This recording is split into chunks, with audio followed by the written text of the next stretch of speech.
might lead, and you were like, we might win. But still wasn't sure.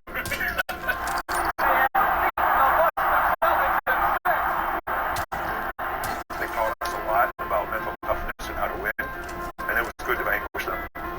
That stranglehold that they had on the NBA for many years was broken.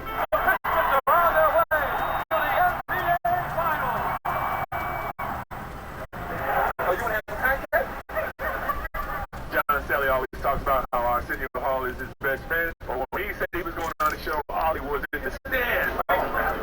The win over the Celtics, I even put Bill Laimbeer in a joking mood. Everybody was really focused on being loose. When that was our attitude, hey, you still following me? We did well. The Pistons' opponent in the finals was the team that had co-owned the NBA with the Celtics in the 80s. The defending champion, LA Lakers.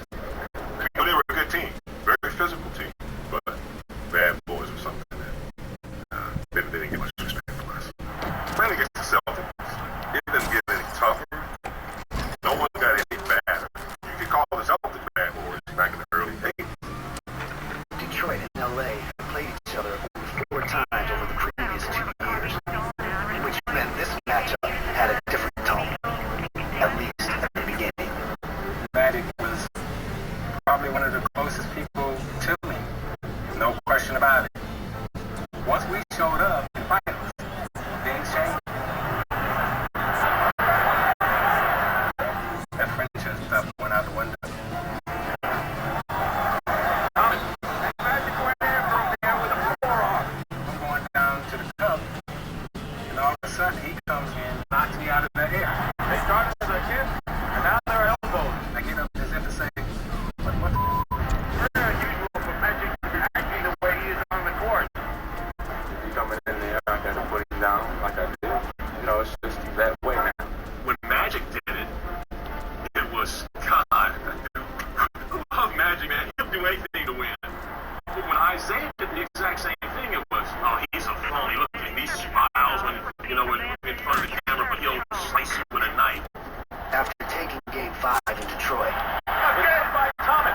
Isaiah and the Pistons took a 3-2 lead back to LA for Game 6, needing just one more win to be champions. Isaiah Thomas is hurt down on the court underneath the basket. I couldn't tell what happened. Isaiah started to get up. He got up and then went down on the floor. It's a fast break situation. I stepped on Michael Cooper's ankle, turned my ankle, and pain shot through my body that I had never felt before. Mike Abdenauer, the trainer, is with him, and this one is a tough one. He can't put any weight on this thing.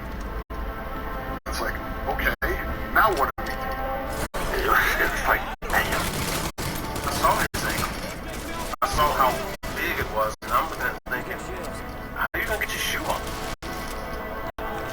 He shuts his eyes, locks into whatever zone he got into, and said, okay, I can do this.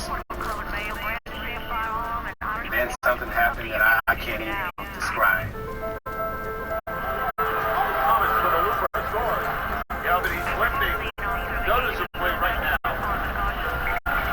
Thomas on balance, basket counts and a foul as he goes into the first row, and he is still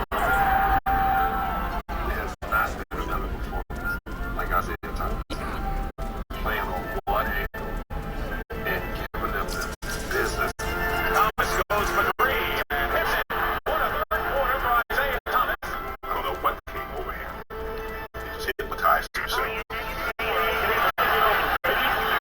just can't imagine one player being able to carry a team in a game that means so much.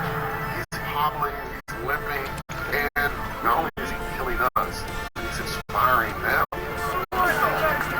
We won it! Who won it? 2-on-1, Thomas goes up, and Isaiah Thomas having an incredible period. Just showing so much heart, determination. Gotta be one of the top 5 offensive performances that there ever was. 25 points in the third quarter. It's still a finals record. I couldn't miss. People ask me to this day, how did I do it? I don't know. Isaiah's will carry him to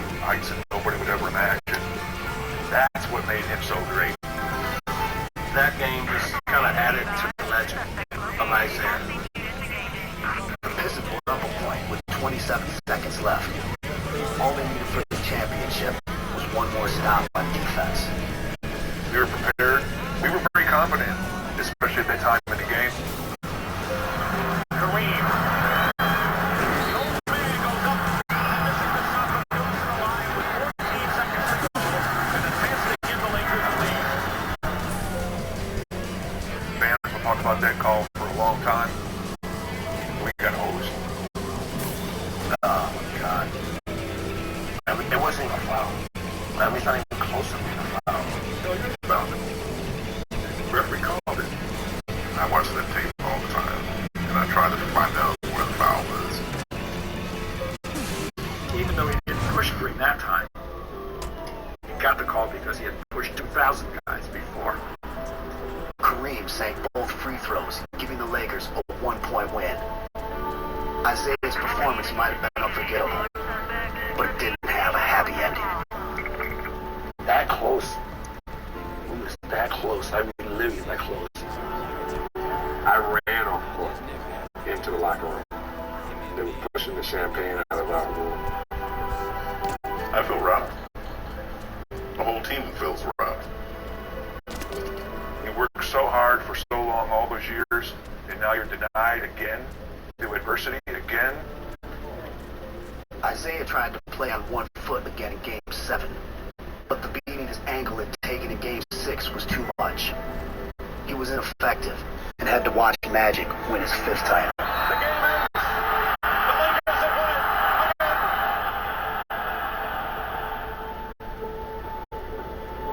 again. We genuinely had paid the price. We genuinely had made all the sacrifices. And we sat in the locker room crying.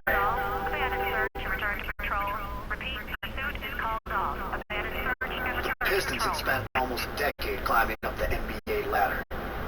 But in back-to-back years, their seasons had ended in brutal ways.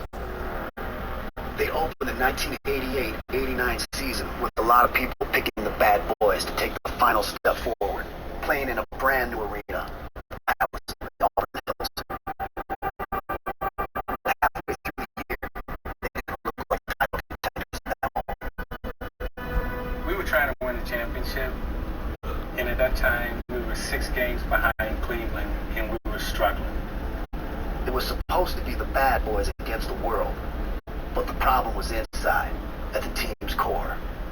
Dantley didn't like the fact that Rodman was taking away his minutes. We had this emerging star, Dennis Rodman, and Chuck wanted him on the floor in the 4th quarter because he stopped people. Dantley is on the bench. He's no longer the big cheese as he was in Utah, and he's had to adjust here in Detroit. This is a guy that was the leading scorer in the NBA. Wasn't sitting well with him. I think minutes and shots were something that was concerning to him. So, he didn't call my plays yesterday like he'd done the previous 5 games, maybe because Isaiah got on the road. Coach would always call their plays. Then when I would look at him, give him that look, it's about time for me to get the ball. That was the look. We were playing up in Boston on a Sunday afternoon. Rodman gets instructions from Chuck Daly. Chuck went to take Dantley out of the game, and he wouldn't come out of the game.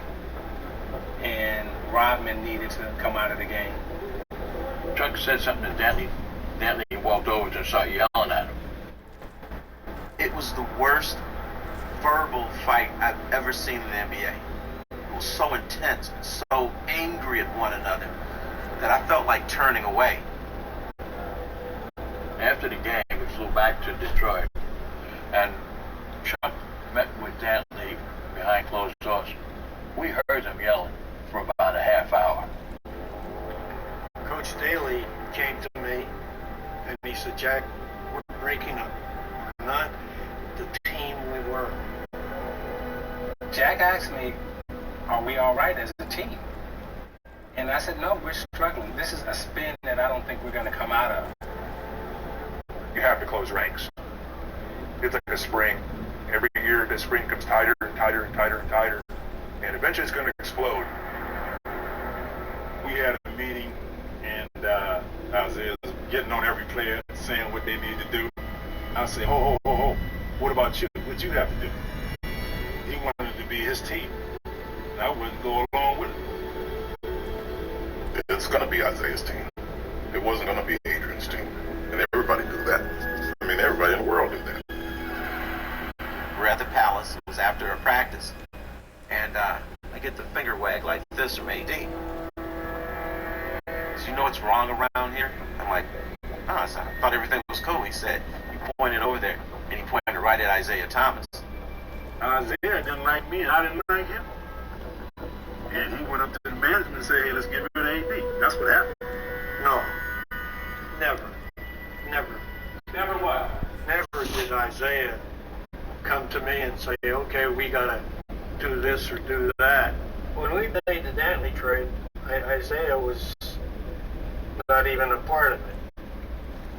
Adrian Dantley was gone, but the guy they brought in didn't exactly come with a spotless reputation either. A reputation that had been following him since his very first day in the NBA with the Dallas Mavericks. I know the whole thing that people always bring up is the rap about the bad attitude. What do you need to say to people about that? Well, I just ask people that was just judge me by what they say. You know, don't judge me by what anyone says. Mark Aguirre had been the one player drafted ahead of Isaiah Thomas in 1981. He was a three-time All-Star with the Mavs, but he also had his problems with teammates. Mark didn't want to be here. It wasn't anything like it was a trade where he wanted to stay and he was thinking about behaving himself and coming around. He just didn't want to be here, and made life around here a little bit miserable for us. Wow, we made this kind of trade in the middle of a season going for a championship. I was a little worried. Once that trade was made, I think a lot of people say, you know what, they're not going to win the title this year. And there was a lot of anger in the city. The papers are going crazy, Jim. Why would they upset the chemistry of the team and bring a possible bad guy to a championship team? All this is going on in the press, and my wife and I were stopped at a red light.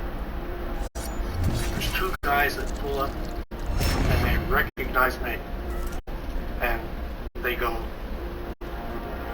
and that's how they felt about Adrian's trade. But there was one thing that made Mark Aguirre a lot different than Dantley. He'd grown up on the west side of Chicago, right next to Isaiah Thomas, his best friend. I wasn't one of his boys. That's all that was. It ain't had nothing to do with basketball or ability. I'm better than AD. Period. Wait, they want me to do Player what? to player. Ain't no comparison. Team chemistry was the reason the Pistons had put themselves Oh, on hold. kill him. So Isaiah set up a meeting to give his old friend a chance to meet the guys. I said, hey, look, you're not going to come in here and screw this thing up. We have a very good situation. You got to play defense. We don't need all that offense. This is how we play. You know, Mark, I've never been a fan of you, but Isaiah vouches for you. So here are the rules, and here's how we do business. Okay, you're pissed and all of that, man. Look, throw the balls out. Let's do what we gotta do. That's all I'm here for. Winning this. All right, that's it.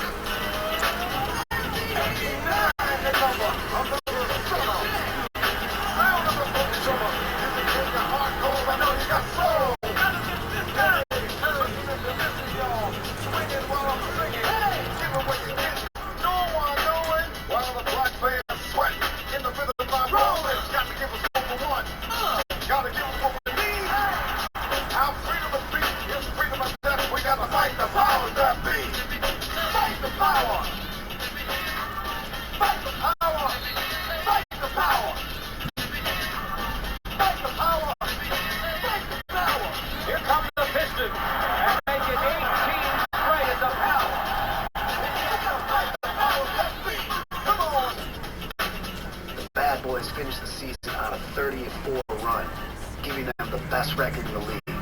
But there were a